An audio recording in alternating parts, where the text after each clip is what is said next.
as opposed to your red jacket. Yeah, I guess. All right, 34 minutes late to the party. We are up. We are running. We need to start the show now, so start blasting socialisms. Give me the Korean leather. Blasting socialism. So that's why you have a Canadian co-host. Yeah, exactly.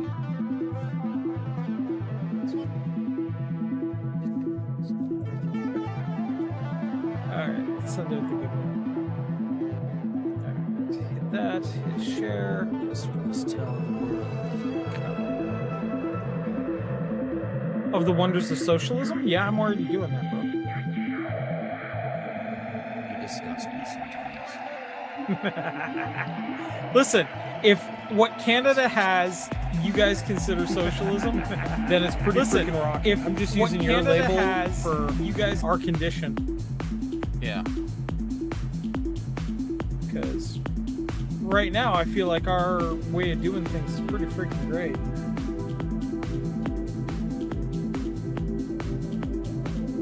We are somehow managing to pay less for gas than you guys are right now. Which don't get me started on how I don't know how exactly that works.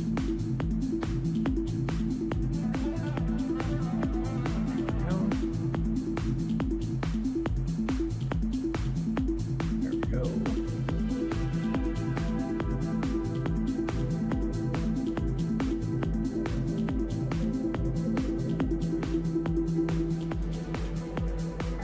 Okay. Socials have been given a big giant blast. And the dirty socials liked it too.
There we go. All right.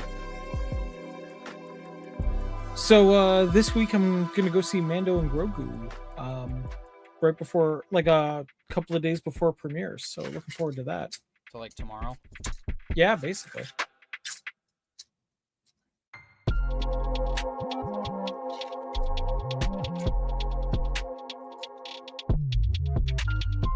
So as soon as it comes out, I will give the full report.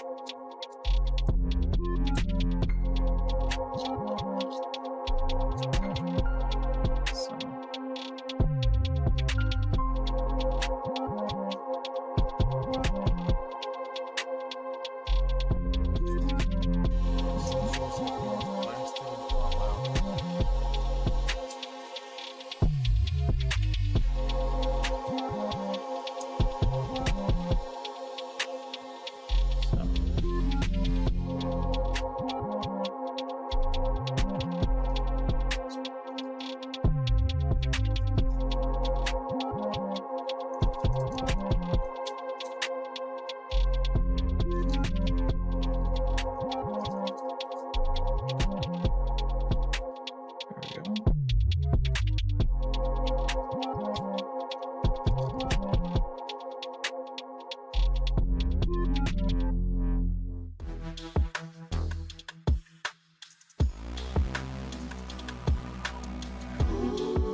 Power Ranger Donnie in the widescreen chat says, CWB, hello PD, Pollo, and all. Happy centenary to the National Broadcasting Company.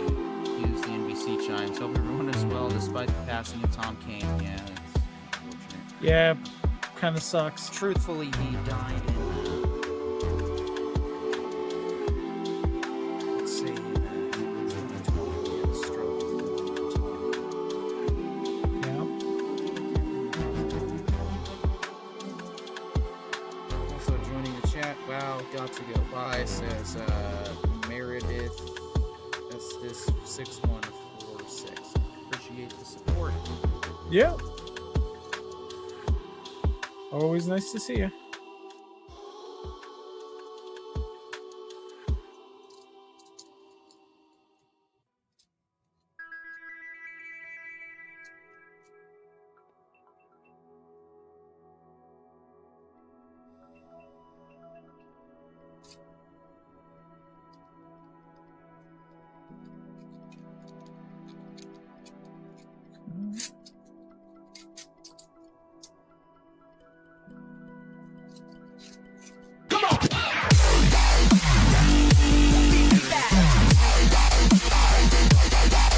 Hey, awesome.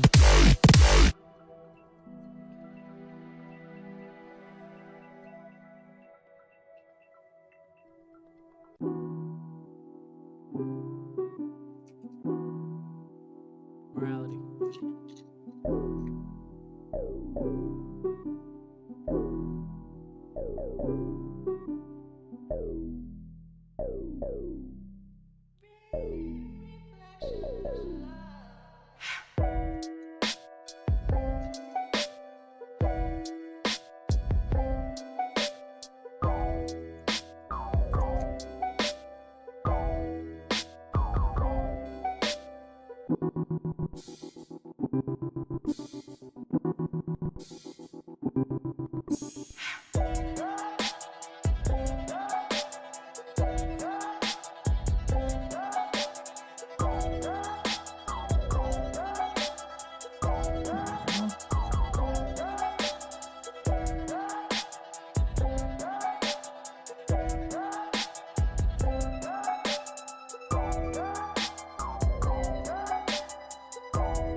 Tonight, Pollo Zapatos has decided to bail from tonight's podcast, leaving just Corio, H. Marie, and myself to tell you about For All Mankind, take a look at some of the initial reviews of Grogu, and so much more going on in pop culture. All this right now on tonight's Entertainment Information Tales Podcast.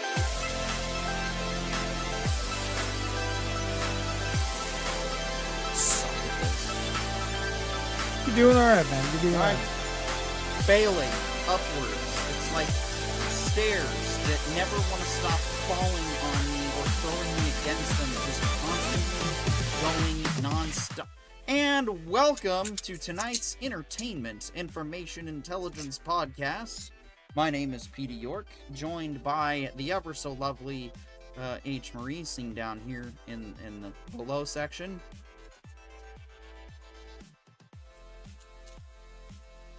Hi. Sorry, I'm still figuring out my mics. Yes, and the cat's also walking on the computer. So, Corione is also joining us from, what appears to be the bridge of a Star Destroyer. Yeah, well, Zapatos in the big chat saying woot. Sorry. I mean, I figured, what is that? every once in a while. I didn't catch any. What? Oh, don't do that. Don't do that. Don't what? Have fun? Listen. All right, fun is no longer allowed on the Entertainment Information Intelligence podcast. No, don't quote sequel trilogy movies. No one likes that. Oh, yeah. No one likes that. Don't worry, this isn't a Pete Hegseth podcast where I'm going to start calling you all butt munches and making fun of your moms. I promise that won't happen. I never make fun of the person I'm sleeping with. So. You did. Oh, Jesus. That's not bad. Subtle and very subtle. All right, we got Power Rangers Donnie already in the chat. We got Pollo Zapatos pretending to work tonight in the chat. And earlier we of course had a new subscriber show up in the chat. So welcome all. So yeah, to everybody lurking, watching on the replay, to doing things. Yeah, Corione, how was your week, whatever? It was pretty good. It was pretty good. Had a good time. We had a long weekend up here. So went up to see family and watch some fireworks. It was a good time. All right. Well, that sounds yeah. This sounds great. Getting the last of our pieces together for the info dump yeah. All right, there we go. So, we got all of our topics. Oh, sorry to go black on you all people, but here we are. It's back to normal. All right. There we go. Yeah, so I mean, we got some good stuff actually. Thankfully we're only reviewing For All Mankind right now on the podcast because, oh man, if there was shows to catch up on tonight, it would just be a slam-packed adventure. But it is fairly doable. Yeah. Yeah, so this came from the I'm really sorry PD department. Right, yeah. Well, sort of. I mean, I'm excited for a third trailer for GTA 6 if the marketing team has any brains, they will eventually put one out. But this looks like the GTA 6 trailer 3 rumors were a giant fake out. Well, of course they were a giant fake out. If you are following anything but the official Rockstar accounts and you're just going with theories, well, you're going to be disappointed like anyone is when it comes to, modern fandom because, well, they don't really do our theories. They just do whatever they're going to do, and as annoying as that is a lot of times, as awesome as it would be for Rockstar to release a third trailer that had 80% of, the Leonida keys, it's probably not going to happen unless they really want to. So, no surprises here, to be honest. But, Corione, it sounds like you had, 3 cents to add to this one. Well, I was just going to say, my understanding is we're still looking at November 25th release date? November 19th is still on November track 19th. for release. Yeah. Yes, we haven't had Rockstar come out and say, hey, everyone, despite our best efforts, we're going to have to put off GTA 6 again. Geez, we're going to get Red Dead Redemption 3 before we get GTA 6. But we'll see. We'll see. We are in the window. We are in the home stretch. Final 6 months to, the reason I'm going to buy an Xbox Series S, because Xbox is, making a comeback, so that's pretty cool. There we go. Yeah. Yeah, but like I said, hopefully, it sticks with the proposed actual time. And if that's the case, if anything, is to be expected, you're probably looking at a pre-order mid-summer, somewhere in there, realistically, before it starts. Yeah. If we see the pre-order, that's probably when we'll see it. Yeah. All right. This next one, get your salt shakers out. Lego Batman reviews say it's the second coming of Batman Arkham. This is like saying a Lego Star Wars game is the second coming of Jedi Outcast or Jedi Power Battles or literally any any of the best Star Wars games that you can think of. Like, and I haven't even played Arkham games. I know. Throw your arrows. I'm actually an uncultured fraud piece of shit. But it's true. I haven't played any of them yet. So, as an Arkham player yourself, I'm guessing. Yeah, I've played the Arkham games a lot. Credibility restored. Yeah. The Arkham games were absolutely fantastic. I don't exactly know how they're going to pull that off in the Lego aesthetic. That's why I'm that's a very curious to see what'll happen. Ambitious thing to claim here. Fans of Rocksteady's Batman Arkham series have been waiting 11 years for a proper follow-up to 2015's Batman Arkham Knight, even though I thought they killed the Joker and closed the series. Because of that, they did. Expectations were high for Lego Batman Legacy of the Dark Knight, which is ridiculous. If you're an Arkham fan hoping that you're going to get an Arkham experience out of a Lego Batman Lego Batman video game.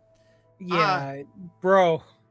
But that said, from its very first trailer, Bat fans were comparing it to Rocksteady's Arkham games after a preview event in April. Polygon remarked developer TT Games built a whole dang Arkham game out of Lego bricks. So they're saying that based off of the first Lego Batman trailer, they feel it's on caliber with an Arkham game. How do you feel about that?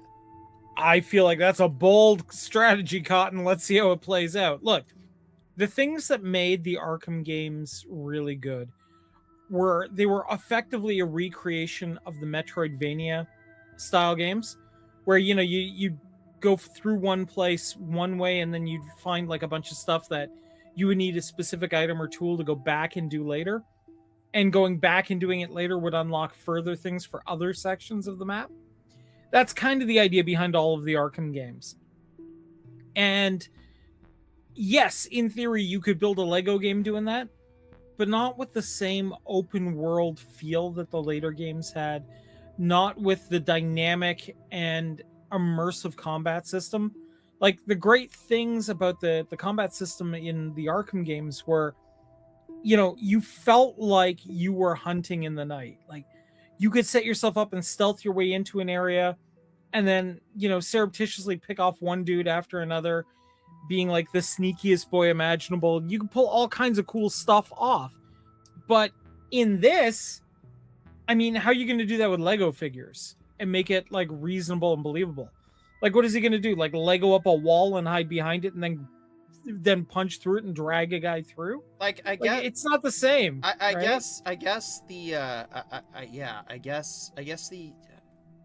it's just, I don't know. H. Marie, what do you think? Refresh my memory. Sorry, I wasn't paying attention. Lego Batman claiming to be as good as the Arkham Knight games. Seeing as I haven't played any of the games, I don't really have much of a perspective, but I did enjoy the Lego Star Wars game, so I'm still willing to give it a try and maybe do a compare at some point, since I don't really have a frame of reference. That's kind of where I'm at, too. Like, I haven't played them yet, but I could definitely try to get into them before this Lego version releases and see if the claims are true. Plus, it'd be fun to stream, I guess. Proto Badger says, Skull. Welcome, Proto Badger. We were just talking about Arkham, the new Lego game being as good as Arkham Knight. So if you have a thought on that, please say so. Otherwise, I'm moving on to our next story. An unlikely cowboy co-op shooter is blowing up the Steam charts. Far Far West is the multiplayer co-op cowboy-themed FPS, or Cowbot, I suppose, since you play as a robot, has sold over 1 million units on Steam in under 2 weeks. That is, very impressive. Okay. According to a news release, this is despite being released in early access and competing with some seriously high-profile games around the same period, including Subnautica 2, Forza Horizon 6, and Pragmata. Yeah, and I'm hoping we're going to talk about Subnautica 2 because I have thoughts. I got in on the early access. Well, I will, put it in the docket. I just have to wait till we make a little more room on our stories here. If you're a fan of games such as Dark Rock Galactic or Helldivers 2, Far Far West is essentially a mashup of the two. Yeah. Yeah, okay, I'm already interested. Right? That was kind of my thoughts. My thoughts were like, well, we might just have to play this game maybe on a Sunday afternoon shenanigans coming up or something. Yeah, something like that. All right. Switching now, we appreciate Polygon starting us off. We're now going to switch gears to The Hollywood Reporter. Transformers the movie getting a theatrical re-release from Fathom. Yeah. All Figured right. somebody in this panel would be happy. When it was first released in 1986, the Transformers the movie was a box office bomb. Oh, yeah. The worse and more lasting fate, however, was the so-called trauma thrust upon unsuspecting kid moviegoers thanks to the death of one of the lead characters. Wow, spoilers. Oh my, yeah, for a 40-year-old movie almost, dude. Well, now I don't have to see it. Now Hasbro, the toy company that owns Transformers and is, imploding like a motherfucker, and a specialty distributor, Fathom Entertainment, have teamed up to theatrically release the animated movie, which has since developed a cult following. Screenings is timed to its 40th anniversary. Beginning September 17th, the Transformers the movie will roll out in theaters across the U.S. with a wide theatrical release through September 21st. The movie will be presented in 4K. Ooh. That's... Yeah. That'll be an upscale. Well, I might have to try and make it to this one, so... Yeah, 40 years later, it still hits like a truck. Oh, well, yeah. Not me. Yeah.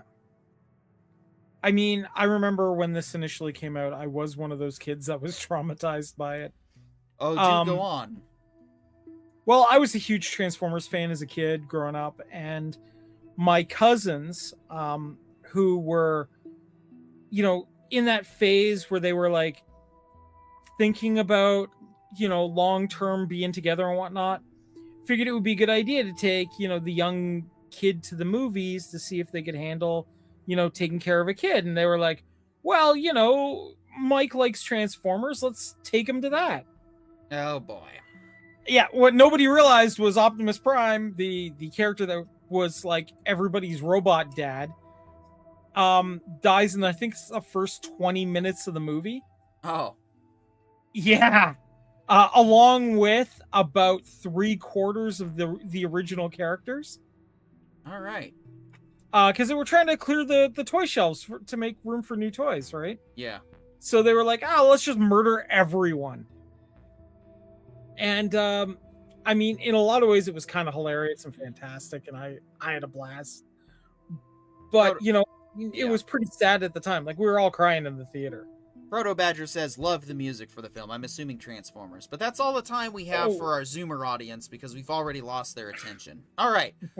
Forza Horizon 6, back to Polygon, turns giant anime robots into a surprisingly emotional experience. When Playground Games decided to set Forza Horizon 6 in Japan, the studio quietly committed to making the setting feel authentically Japanese. Icons like the famous sakura trees, traditional Japanese gates Tori, Mount Fuji, and Hachiko statue outside the exit of the Shibuya station were all expected as part of a game that portrays the country's nature and culture. But a 100-foot tall mecha?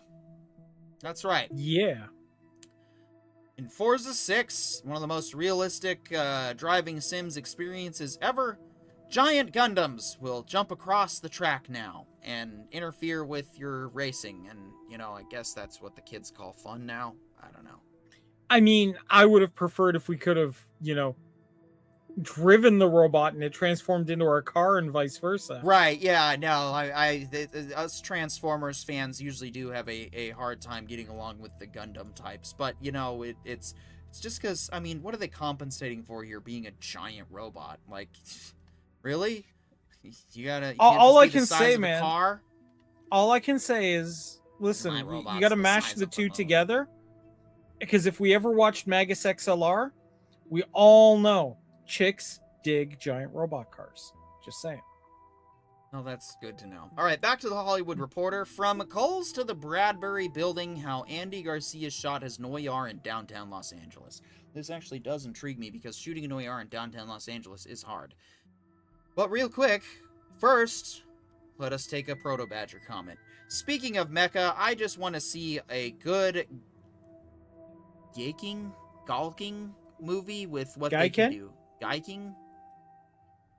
Me no understand. Top Hat Well- J says, my buddy voiced one of the Gundam pilots in in that.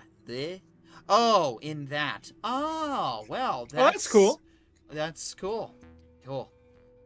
Also, Top Hat J, feel free to crash the party if you're in the mood. Yeah. We're just talking Or pop even if culture. you're not, crash the party anyway. Right. We have spoken. Oh, yeah. Get in here, bitch. Yeah. So, yeah. Shooting a noir in downtown Los Angeles in 2026. Diamond, Andy Garcia's detective story, will bow at the Cannes Film Festival, is a modern-day marvel. A Los Angeles set film that is actually shot in the city. At a time when headlines decry publications fleeing the city, Diamond, which filmed everywhere from the Bradbury Building to the Paramore Estate, is a reminder of why the city is sorely missed on screen. Right, yeah, I guess. It has been a movie. Been a while since we've seen a movie with LA on the big screen. I mean, that's true. I mean, I do like also like the concept of doing like a what looks like film noir in LA. Yeah. Well, and I mean, if we're going to do the Nick Cage Spider Noir, maybe we should check this one out, especially since they actually filmed it on location in... Oh, wait, I know that. I've done missions in Grand Theft Auto with that building. That's what that... Oh, yeah. All right. I thought it looked familiar. Hey, when's the last time you watched something that was shot on location in Los Angeles? Just saying. Yeah, I can't think of somewhere. Or I can't think of one. Back to the Gone. GTA 6 pre-orders are about to start. Or are they?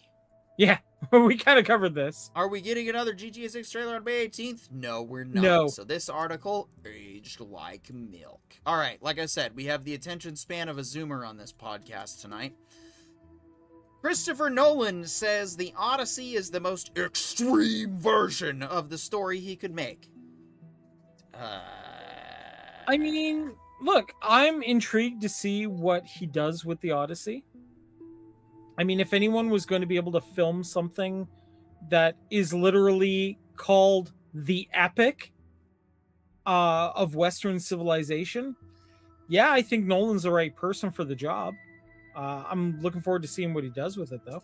It's, you know, even if it flops and burns, I think the guy who did Oppenheimer and Prestige and Interstellar will find his footing again one way or the other. Oh, yeah. But first, let us take a Proto Badger comment. A live-action Robotech Gaiken is a giant robot mech from the mid-70s Japan. Oh, so this could be something that, like, fights Godzilla or something. Yeah.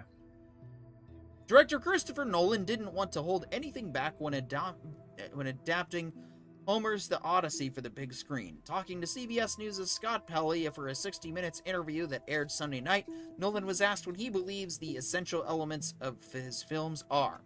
I always try to have a point of view on the story that's from inside of the film, he said. So I'm not looking at the characters from 30,000 feet.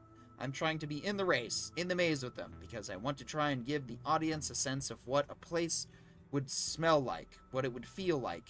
But you're also trying to make the most involving, the most extreme version of the story possible. Yeah, okay, I get where he's coming from. Right, yes. He told Pelley that he always approaches each film as if it were his last. Actually, some wisdom there. Yeah. I feel a real responsibility to try and get as much on screen for the audience as possible, to give the audience the fullest flavor, the fullest set of images and events that we can give them for a given story. And honestly, given, you know, movies like The Dark Knight, Interstellar, Inception, I mean, and even Oppenheimer, this all tracks. Nolan also wrote the script, adapting it from the epic poem that scholars believe Homer wrote sometime between 725 and 675 BCE. The director shared some insight into his writing process. When I'm writing, I'm visualizing the film as an audience member, as somebody who's... Alright, that's all the time we have for the Zoomer attention span. Alright, a brand new Adventure Time show drops on Disney Plus next month. When the original Adventure Time premiered on Cartoon Network in 2010, fans were treated to 8 years of wacky, whimsical fun following Finn the human and Jake the dog as they embarked on adventures across the land of Ooh. Now, after popular spin-offs like Fiona and Cake found their own success, the original duo returns with Adventure Time side quests. Anyone got any input? Hannah, what are your thoughts on Adventure Time coming back? It never really was something I got into. It was a little bit after my time of watching Cartoon Network, but I know a lot of people really enjoyed it. I know some people who'll be very happy it's coming back, but I didn't never got into it. Corione, your thoughts? I mean, I watched a few episodes of it over the years. I didn't really understand what the hype was about. But if the fans are happy to have more of it, I'm happy to let them have it. All right, Proto Badger, unless you've got a 5-part discussion ready, that is all the attention spammer our Zoomer audience has. Next, Rick and Morty movies. Fucking really. Series veteran in talks to direct for Warner Bros. Rick and Morty is taking aim at the big screen. Why? I mean, I'm down for it. That sounds like a hilarious evening. Why? Why not? I actually enjoy Rick and Morty. Season 3. Oh, well, let's go ahead. It's all yours. Listen, I enjoy Rick and Morty. I worry that, unfortunately, it might be really, really smart TV, just hiding in a joke box. And I think if given the time to let an episode actually truly breathe, we might get some really interesting components here. Just, that's it. Hannah, your thoughts? More Rick and Morty. Okay. Damn, all right. Best thoughts of the night on that one. Jacob Hare, who has directed episodes of the long-running Adult Swim series since 2019, is in talks to helm an animated feature version for Warner Bros. The Hollywood Reporter has learned. Plot details have not yet been published. Who the hell cares? It's Rick and Morty. It's plot, you know what, if you know the universe, just the plot's gonna be, God help it's just not weird dragon shit. Alright, time for a break is what I would say if we had break time material, but we don't. We have to breakneck speed into our next story. Continuing in the Hollywood Reporter. Corione, why don't you take this one? China lands in Cannes with robots, AI films, and a very clear message. They suck at movie making, I guess. From a gala. China Night is okay. Would you stop jumping around on me here? I'm gonna lose my mind. Yeah, all right, there we go. Perfect. Just wonderful. God damn you. China Night sits at the heart of the country's Cannes prestige this year.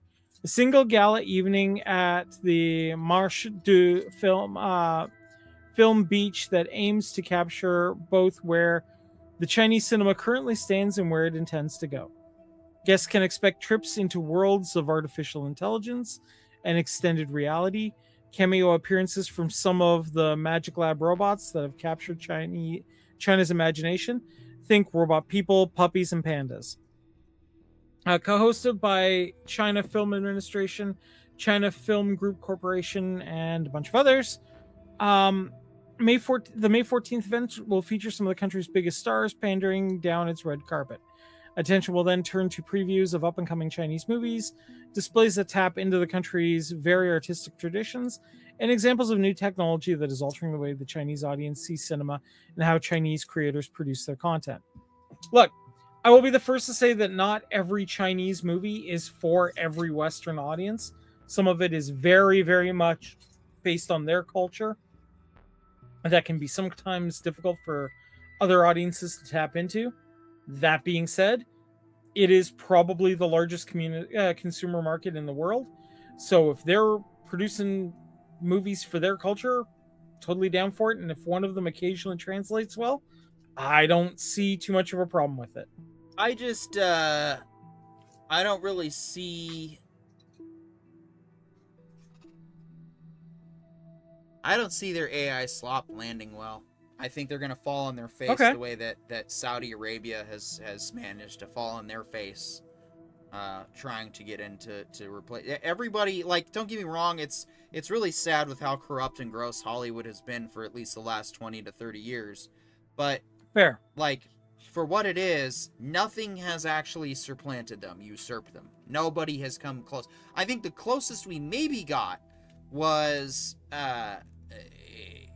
maybe, you know, some British television products that have stood out. I mean, Game of Thrones did kind of sweep, but even then, that follows the similar formula as the American audiences. So it's like, you know, everyone thought, oh, Bollywood's going to replace Hollywood eventually. And don't get me wrong, there's some cool Bollywood productions out there that have, you know, definitely rattled the cages. And Godzilla -1 coming from the Japanese film. I think that's, the Japanese are the only real threat to Hollywood, to be honest. Okay. As far as consumer media. Because even if they use AI stuff, it's not going to be to the extent that China is probably displaying, and that all of their state-sponsored media is probably made by AI. Well, let's also be fair. Hollywood has massive subsidies from your government as well.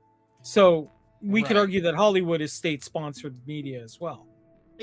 In some cases, it has been, and it's been called out for that. So it just... Yeah. Like, here's what I would say. If their market likes it, that's great. If some of it happens to come across and resonate with local artists or like local audiences, I think that's great too.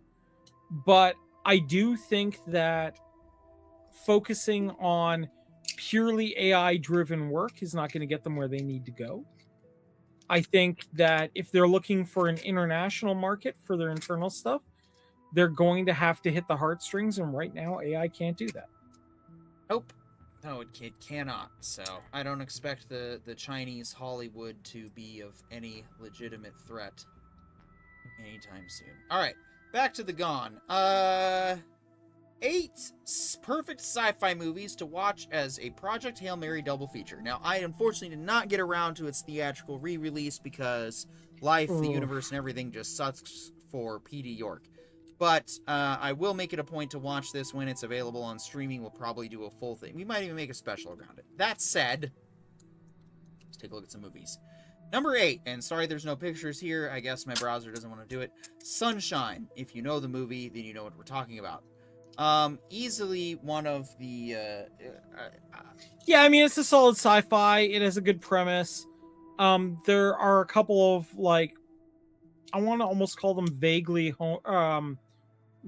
thriller / horror elements to it, if I'm remembering the movie correctly. Yeah. And I think it works in its favor. Yeah, Sunshine is definitely one of those fatal tragedies. You know, it's not it's a more bittersweet ending. It doesn't have the it's definitely, but it is definitely worth watching. I thought it was great, and I would watch it again. Yeah. I'd probably do too. All right, E.T. the Extraterrestrial, the beloved puppet thriller by Steven Spielberg.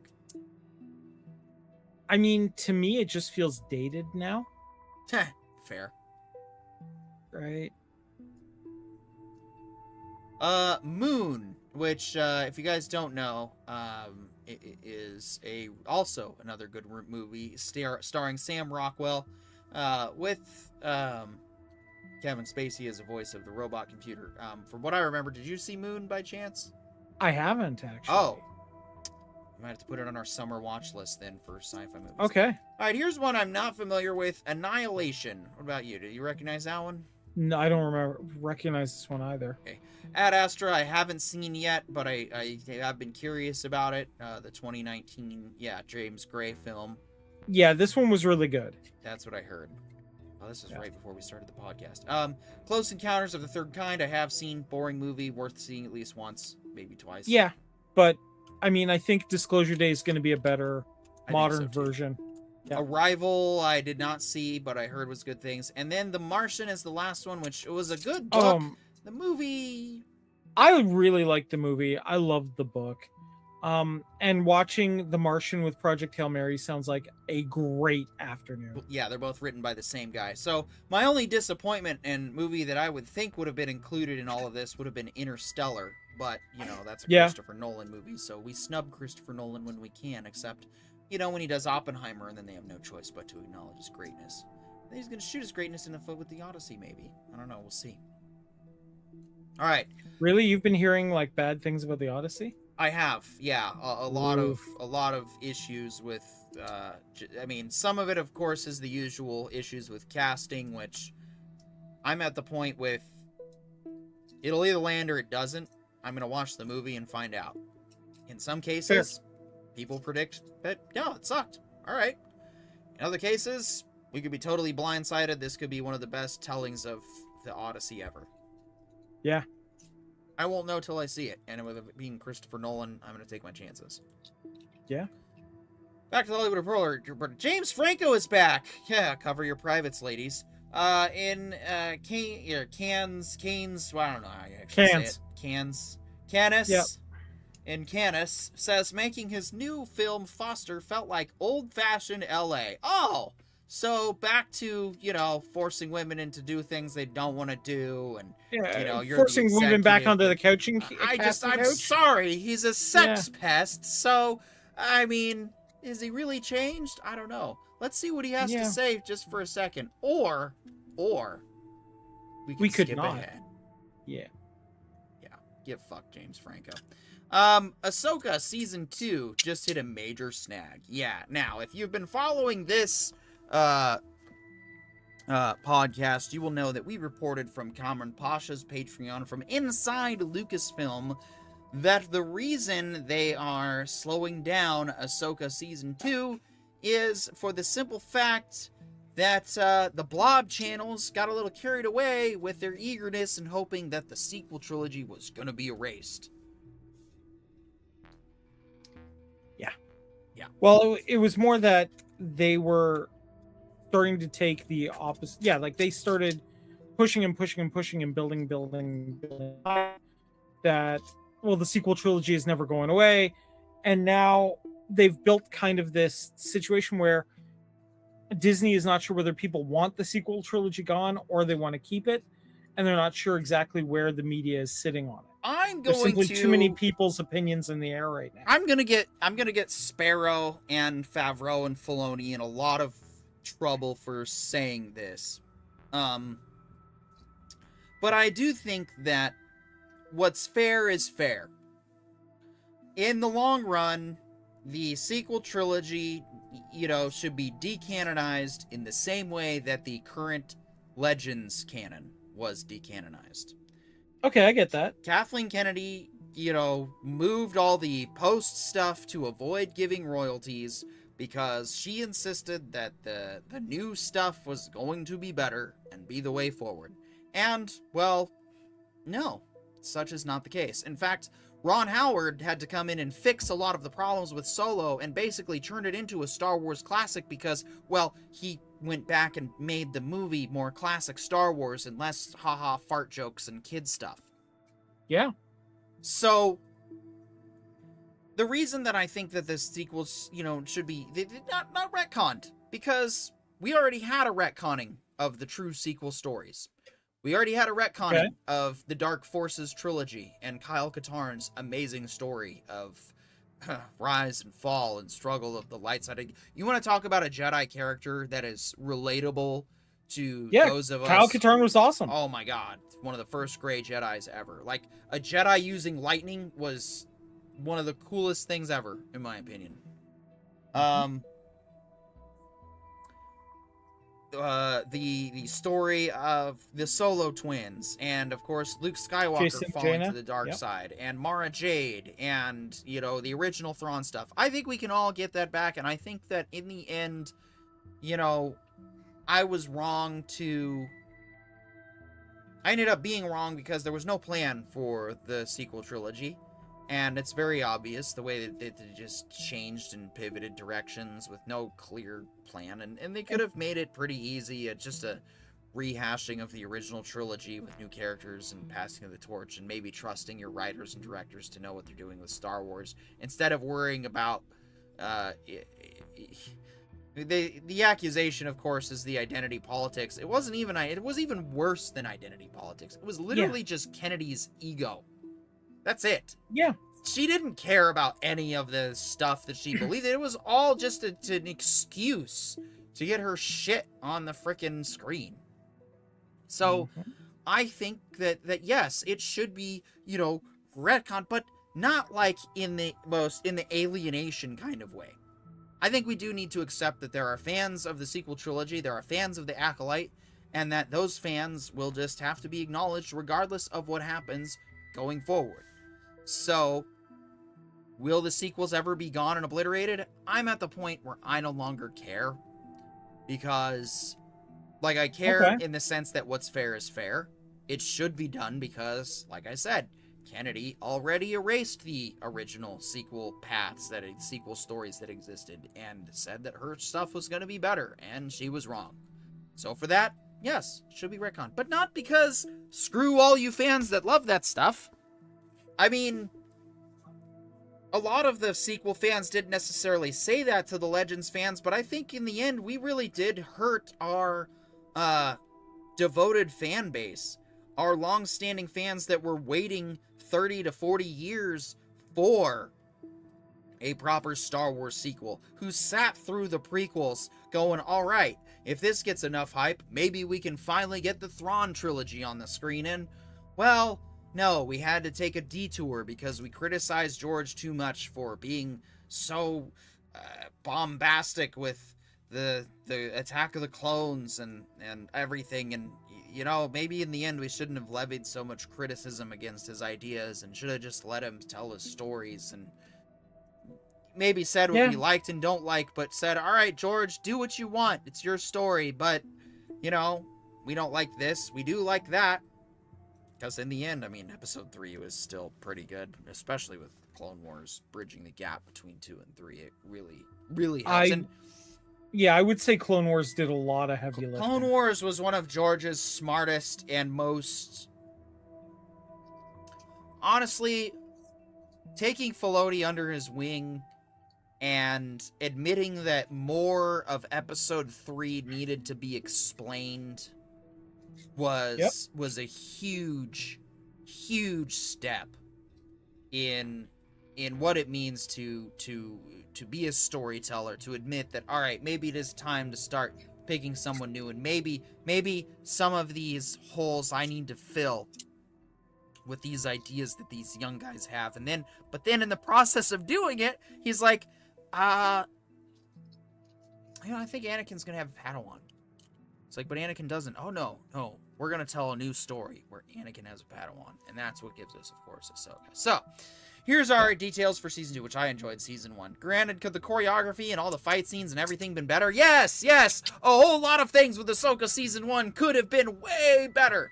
But I'm at least grateful for what we got, because what we did get with Hayden Christensen showing up as Anakin and that whole dream sequence in episode, oh man, was it awesome. Oh, yeah. And honestly, every scene where we had, the Ezra on screen turned out to be pretty good. There wasn't a scene I can point to that was directly terrible. Like I said, some of the fighting did lack a lot of the prequel choreography and the high energy, Jedi craziness that we're used to, but like I said, their budget kind of got a little slashed and they had to make some changes, and it just, we got what we got. So when Ahsoka's first season aired, it became obvious that the finale left the story hanging rather than being strong enough to stand on its own 3 years later, and Star Wars fans are still waiting for the second half of that story to appear, despite original estimations pointing to Ahsoka Season 2 potentially releasing 2026. Unfortunately, that's not the case. But hey, you know what is on track for 2026? GTA 6. So, we will at least potentially get GTA 6 before we get Ahsoka Season 2. Mm-hmm. Watch me eat that. Unfortunately, it's not the case. Rosario Dawson, the star behind the titular protagonist, unveiled at Disney's upfront presentation that the series' second season is set to debut sometime in early 2027. So, January, February kind of time frames what I'm thinking. Yeah, probably. Oh yeah, we gotta get Shin Hottie back on the screen. Yes. Yes, we need that. Yeah. Just out of curiosity, are the cloning facilities on Camino still around? Oh, Just jeez. asking for a friend. Yeah. Yeah, asking for... Anyway, back to the Hollywood Reporter. Chris Hardwick returns to AMC with new video podcast. Yay? Jay, Okay. Jay, do you have a thought on this? We'll see if Jay gets back to us in the comments. He might have bailed on the Star Wars stuff because he sort of likes the sequels. Hey, teach their own. Chris Hardwick has returned to AMC to host the video podcast. I think you're overthinking it. Oh, are we just calling all psychopaths out now? As well as AMC Global Media's all reality East channels, YouTube, and whatever. Think You're Overthinking It, which will tape its 12-hour-long episode. What? It's Tape 12-hour-long episodes, not 12-hour-long 12 episodes. Oh, 12 1-hour long episodes. Okay, that makes sense. Yeah. No, we're not going to die here. That would be totally, though, how you'd break down a guest, wouldn't it? Yeah. Brodo Swaggins 90 says, sorry, I was distracting Jay, lol. Oh, well, that's totally fine. Yeah. Jay says, a thought on what? I heard my name. The sequels. Give us your thoughts on the sequel trilogy and being retconned. There we go. So we'll tape its 12 1-hour-long episodes in Los Angeles. Focuses on pop culture, movies, TV, and comedy. Oh, crap. Competition. I was about to say. We just Chris advertised Hardwick for just him. entered God the chat. damn it. Oh, dude. All right. The Boys Season 5 breaks Prime Video ratings records despite fan backlash. Oh, maybe it's not real fans giving backlash. Yeah. The Boys has been generating plenty of fan debate for its final season, a season I'm going to have to watch. But there's no arguing the 5th season's popularity. The season has reached 57 million viewers per episode globally. That's the highest yet for the series, despite only 5 weeks of data, according to Prime Video, using a standard that measures people watching at least a few minutes of each episode. Okay. So the old YouTube standard of 30 seconds is back. The season also ranks among the top 10 most viewed seasons of any Prime Video original series and drove the streamer's largest 3 weeks rating surge of any show or movie. The news comes amid some online backlash over this show's storylines, which some comparing the show to the final season of HBO's Game of Thrones. Some say the show has been sluggishly paced with too much filler in the lead up to this week's series finale. Showrunner Eric Kripke tells the Hollywood Reporter that he found assurance in the Prime Video ratings after paying close attention to the online chatter in recent weeks. I've gone through a journey when I first started to read everything, like on social media or online, and it starts to feel like the whole universe, and it feels scary, and you have a pit in your stomach, Kripke says. So then, you see the ratings, and you're like, oh, obviously, how many times do I have to relearn the lesson that the online world is not the actual world? Yeah, ditto, bro. But first, let's take a comment from Top Hat J. No retcons for Star Wars films. Kids are gonna grow up with those 3 as their favorites. That's what happened in the prequels too. Let films be there. You don't want to run a Terminator or Halloween gamut and duck all of it up. Yeah. No, I mean, like I said, it's just gonna be a slow walk to moving away from it. Anyway, now The Boys has of course gained a lot of controversy because they've basically predicted this current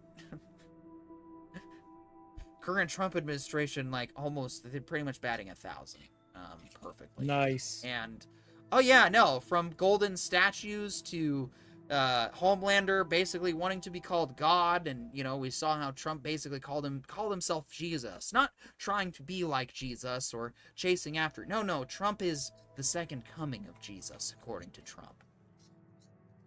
I mean, I think that puts him solely in the, well, I guess he's Christians' problems now. Right? Yeah. Well, you say that, but then the Iranians are the ones suffering the air raids. Yeah, fair. But Saturday Night Live has been funny. We'll get to that in a minute. In the mean moment, Hasbro cancels Dungeons & Dragons game from Star Wars Jedi Survivor director. Huh? Yeah, so they were going to produce a new D&D game from the guys who made from the director of Jedi Survivor and God of War 3. But they decided not to pursue it from the company that did this. So they basically turned down probably one of the most successful video game directors of all time. All right. For a D&D game. Because that is just brilliant. Yeah. Yeah, no, that's totally what you should do. So, all right, Hasbro just continuing their tradition of absolute mind-numbing stupidity. Yeah. Wonderful. Lanterns gets premiere date, and guess what, guys? Set phasers to copyright infringement. We're watching the trailer. Yeah, let's hit it. This ring, it's the greatest weapon in the universe. When and if to use it, that's the whole ball game, Junior.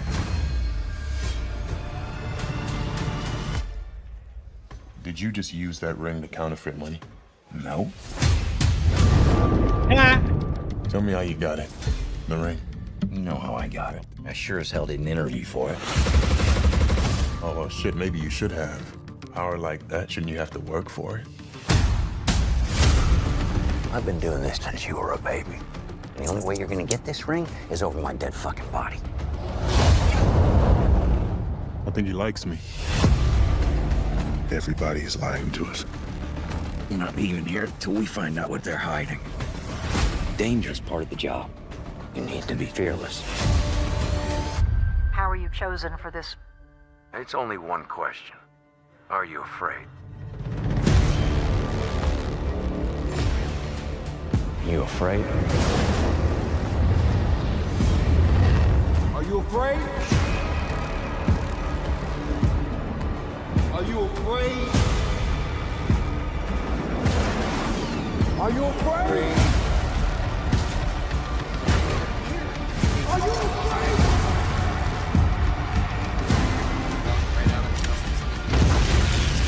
Yeah, pretty much. I was raised fearless, and I'll do this better than he's ever done it before. Then go and get it, Jon Stewart. Yeah, he literally, Jon Stewart was basically 3D printed off of the screen. Yeah. This looks like it could be a very good series. It's got, I mean, first of all, that is a way better trailer than the slop we got for whatever the crap was coming the first time, because that actually has my interest. But first, let us take a comment from the ever so lovely and sexy Dahlia Lightwood. Says, hey, good to see you guys. Pardon my late arrival. Looks interesting. I know, right? That's exactly what I was thinking. Yeah. You know, I was unsure of it because that first trailer was just straight ass. It was iffy. Ass. But that one, that is very, grounded, local mystery. I'm actually gonna watch it. Yeah, I'm down. Yeah, exactly. Are you down? Well, I am. How about this? I am without fear of this show. fair enough. Fair enough. All right, we were going to touch on some political pop culture stories, but if you're in our super exclusive secret Discord, you can watch the videos of Colin Jost as Pete Hegseth in there, and we'll just, later. Some people don't really care for politics, but some people do like video games. Subnautica 2 players are discovering ways to defend themselves from predatory fish. Subnautica 2 developer Unknown Worlds is still talking internally about what to do in response to the game's big killing fish debate. But players we're worried about killing fish in a video game? Yeah, so this is a thing. In the first Subnautica game, one of the tools that you could pick up was a survival knife. And the thing about the survival knife is it gives you a weapon to deal with some adversaries. Granted, it would deal damage to every one of them, and you had to be some sort of battlefield ninja in order to take out some of the really colossal creatures with it, but it was still possible. In the new game, they have given us a tool that is more, they call it like a switch axe. It's designed for breaking apart materials, but it can't do any damage to the wildlife. And that's a problem because there's way more wildlife that wants to murder you dead in this game than ever before. So players have started looking for strategies to deal with the angry fish problem, for lack of a better term, rather than, being able to deal with it the traditional way, which is pull out your combat knife and deal with it old school. So, I mean, yes, in some ways it's made the game more challenging, but I can also see why people are like, no, bring back the knife. We need the knife. Fair enough. We gotta turn back to lanterns because we first had Brodo Swaggins in the chat saying Nathan Fillion's haircut sold this for me. Well, then you gotta go watch the latest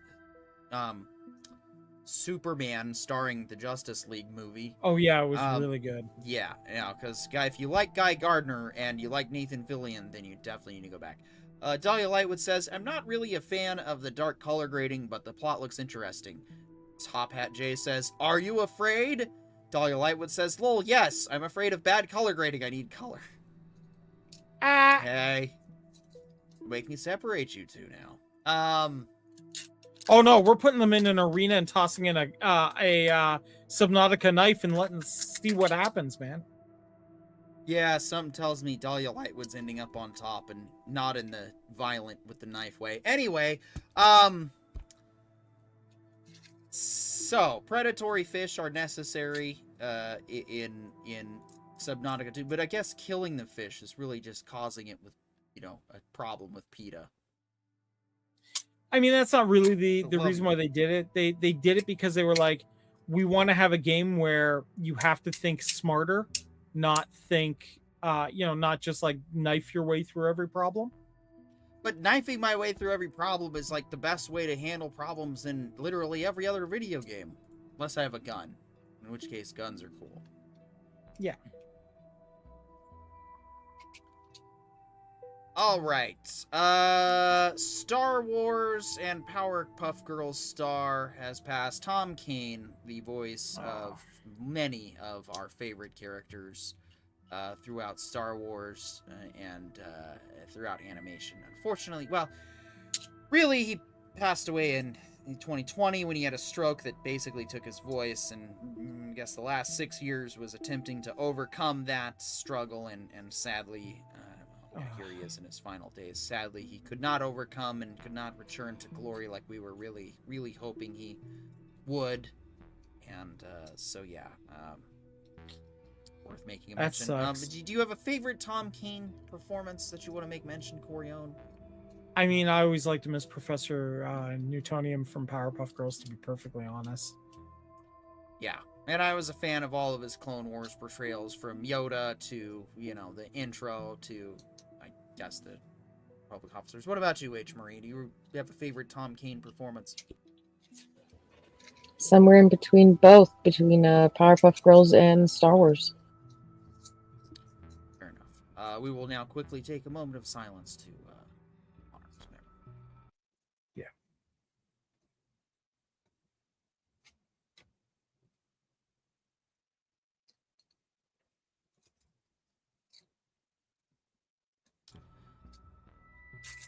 Continuing on.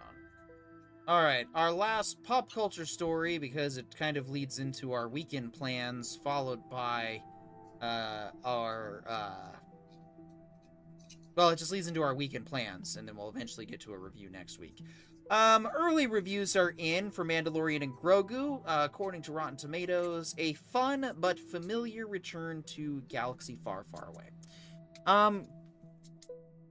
Currently, the, let's see, last checked, I think it was 58% was our critical review, so we were going to wait and see what audiences say.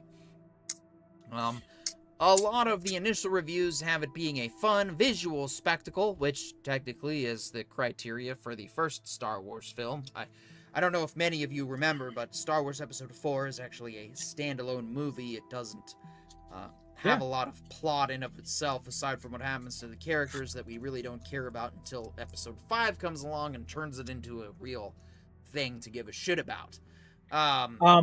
I will say that all of the reviews are saying this feels very much like Mandalorian season 1 and 2. Which is a very good... That's a good feeling to have. It is a good feeling to have, and here's the thing. Would I love this Star Wars movie to be super profound and just, hit emotionally like Empire Strikes Back or Episode 3? Of course. Or Andor being some of the best Star Wars we've ever had.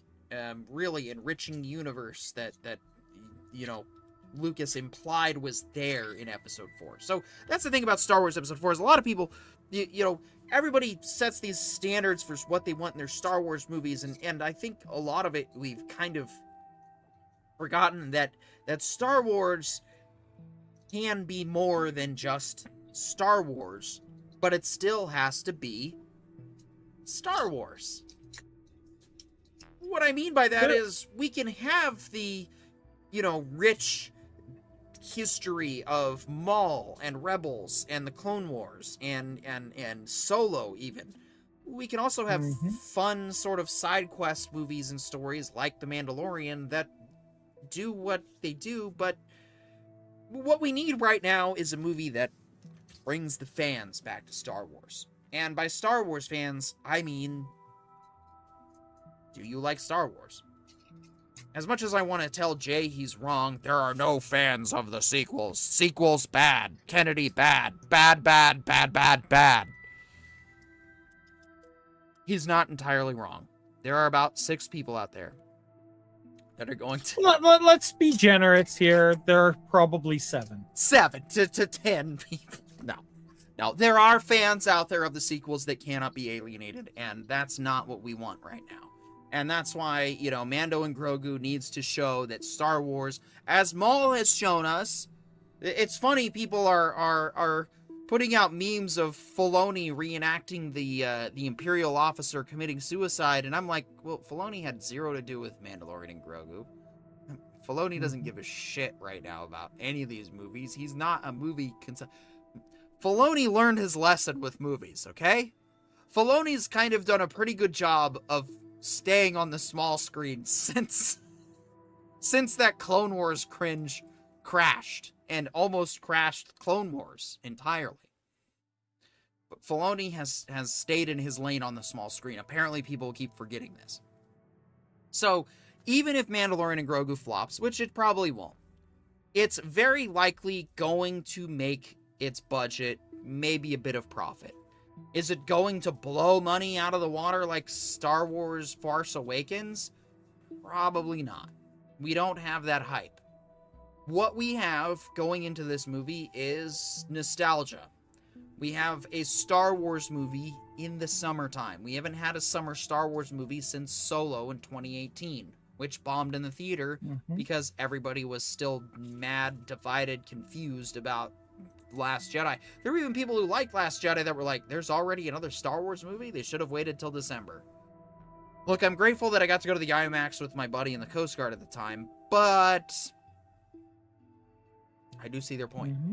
That had come out in Christmas, Solo probably would have done way better, and we probably would have had a Mandalorian movie instead of the Mandalorian TV show we got. But it is what it is. I digress. I must say that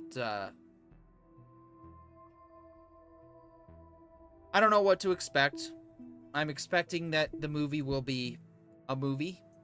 And that's what I'm gonna do it. Dahlia Lightwood says, I am excited to see Mando and Grogu. All right, yeah. There you go. Top Hat J says, Murica, kill or nothing. Yeah, exactly. Again. Yes, exactly. Subnautica hunting. Yeah. Hunting exotic species. I should be able to kill an octopus, so I'm just saying. No. So yeah. Will this movie suck? Well, I think it's going to be a movie. And I think like I said, I think a lot of people, a lot of parents especially, looking to do something with the kids, a summer movie activity. It's like, oh, well, I grew up watching Star Wars in the theater, so now I'm going to take our kids and see that. So, Corion, your thoughts?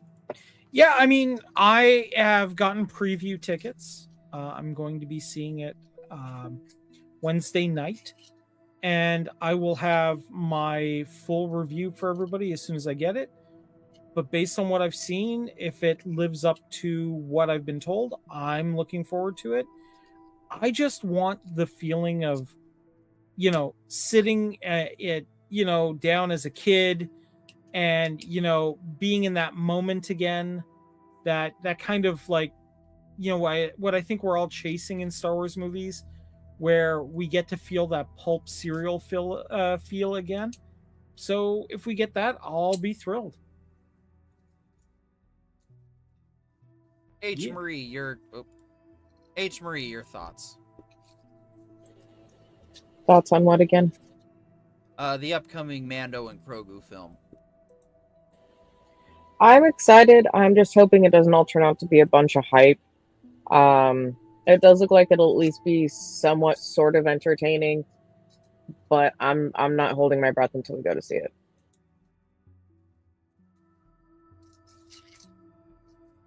Yeah, and Top Hat J, stupid. Top Hat J says, where is the line between this is how the universe is and this is fan service? Excellent question. Something that I can spend the next 30 minutes going off on, although it'll probably just be a quick little 3 to 5 minute blurb. I think that Andor and Rogue One answer the question, because when I went and first saw Rogue One, granted I had a bunch of fan theories that I was expecting and a bunch of tie-ins into the sequel trilogy that didn't happen and blah blah blah. I felt that it was basically X-Wing porno, a nostalgia trip, and in a lot of ways at the time it is. Those characters, what do we care about them? We don't hardly know them.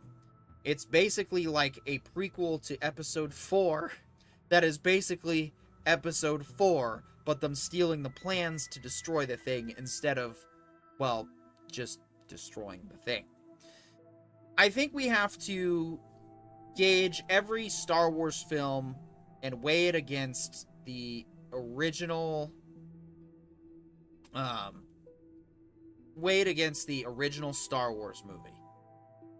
That is the standard of what we try to find between fan service and, expanding our universe. And like I said, Andor took where Rogue One was and gave us character development, gave us a story to get excited for, gave us more depth to Rogue One.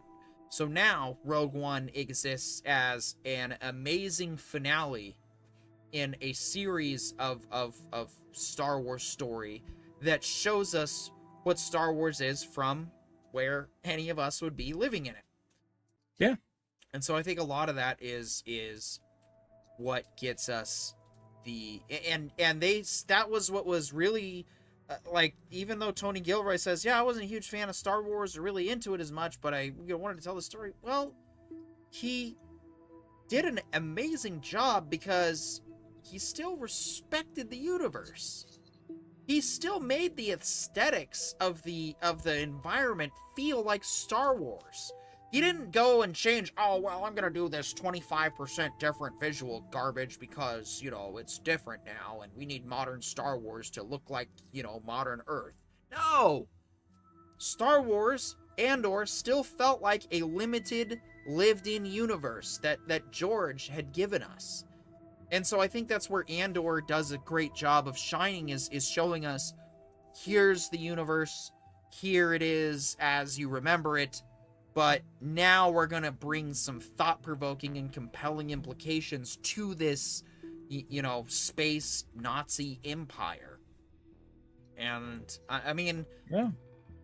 That's why I think Andor is great. I think the Clone Wars is great. I think Maul is great because it all does a good job of finding those lines between fan service and this is how the universe is going to be going forward. This is what we want.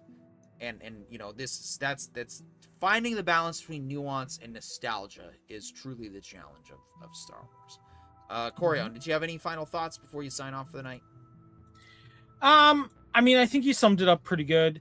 I think that the truth about Star Wars is that at the end of the day, what we all crave from it is that magical feeling that we first got when we watched it for the very first time and got sucked into what felt like a real quote unquote world, despite the space magic and space wizards and laser swords and everything else. It felt real. It felt lived in. It felt like somewhere we could honestly go. And it was the first time we had seen that. And I think if Star Wars wants to continue, they have to recapture that magic time and again for every subsequent generation. If they can do that, Star Wars will thrive. If they can't, it's gonna fail. It's really that simple. Yeah, so I think to answer your follow-up question, Jay, Orion just kind of did retroactively there. Okay, why are we scared of Mando and Grogu? Because we're scared of them missing the mark. We're scared of them making this just another toy cash grab marketing play. We're scared of them pointing all roads to the sequel trilogy, or at least not giving us something that can just be different in of its own, regardless of, you know, what we find years later on. I think it's like I said, we just got to see with what Maul it gives, and really I'm more excited for, you know, Ryan Gosling's Starfighter personally. So fair. I know. Yeah. Star Wars Top Gun with Ryan Gosling. Come on, guys. Come on. Hey man, I can enjoy both, and I intend to. Half the reason I enjoyed the Barbie movie was because of Ryan Gosling. I'm just saying. So, all right. I mean, he was pretty awesome in it. Absolutely. Fair. All right. It is now time to turn to the last week's episode of For All Mankind, which apparently I watched. So, Corion, we will see you next week. Yep, see you then. Yeah. Just give in. Love Pedro Pascal, says Brodo Swaggins. Yeah, you're probably right.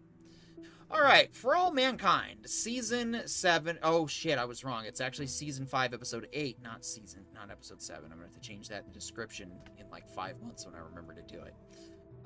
Morale returns to Mars following the Titan landing, but food continues dwindling.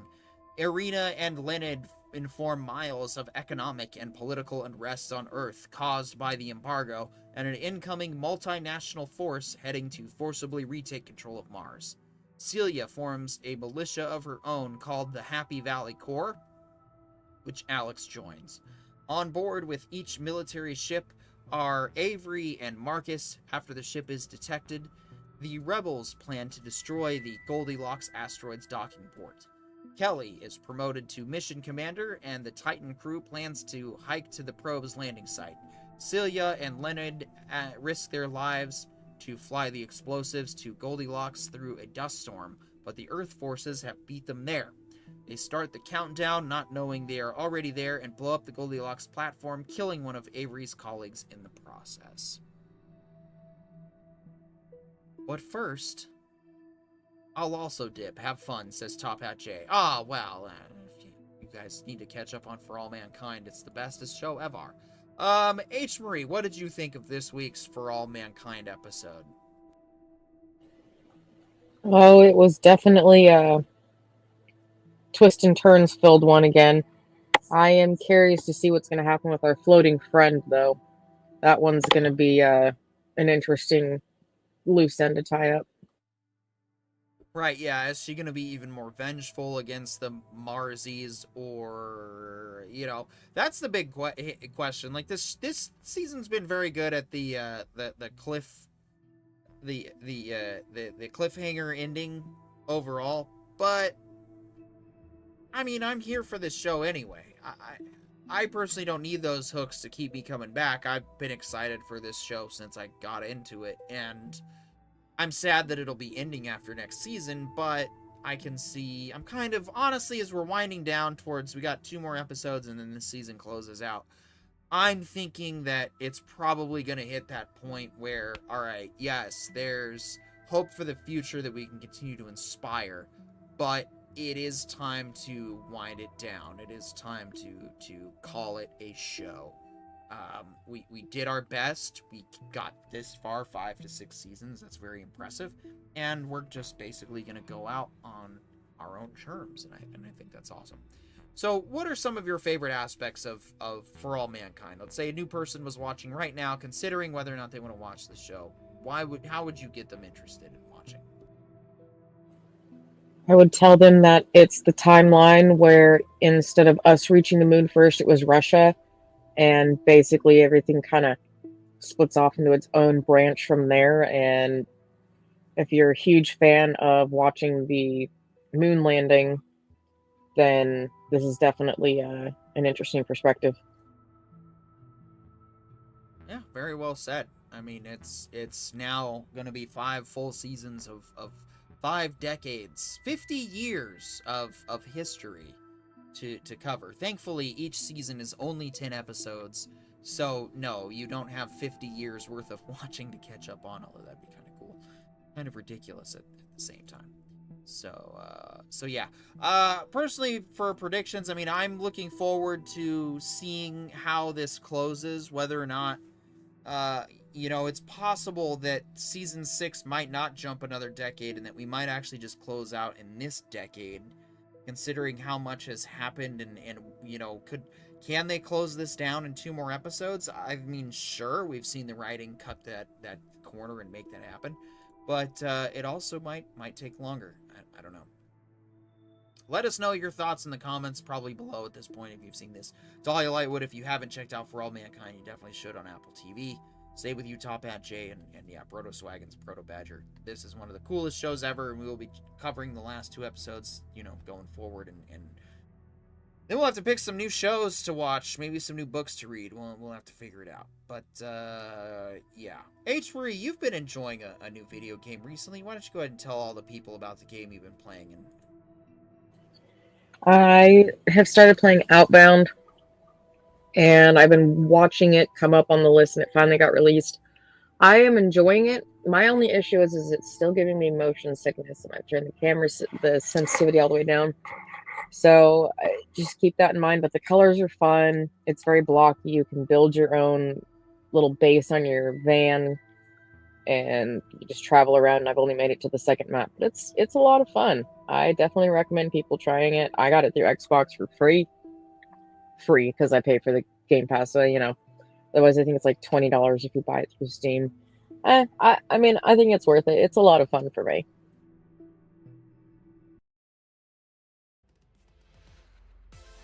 all right, well, you guys heard it here from her first. Check out Outbound. I want to thank everybody for tuning in. Dahlia Lightwood, Top Hat Jay, Proto Swaggins, Proto Badger, and we had another one on the other side. I'm Petey York. We will see you next week. Good night.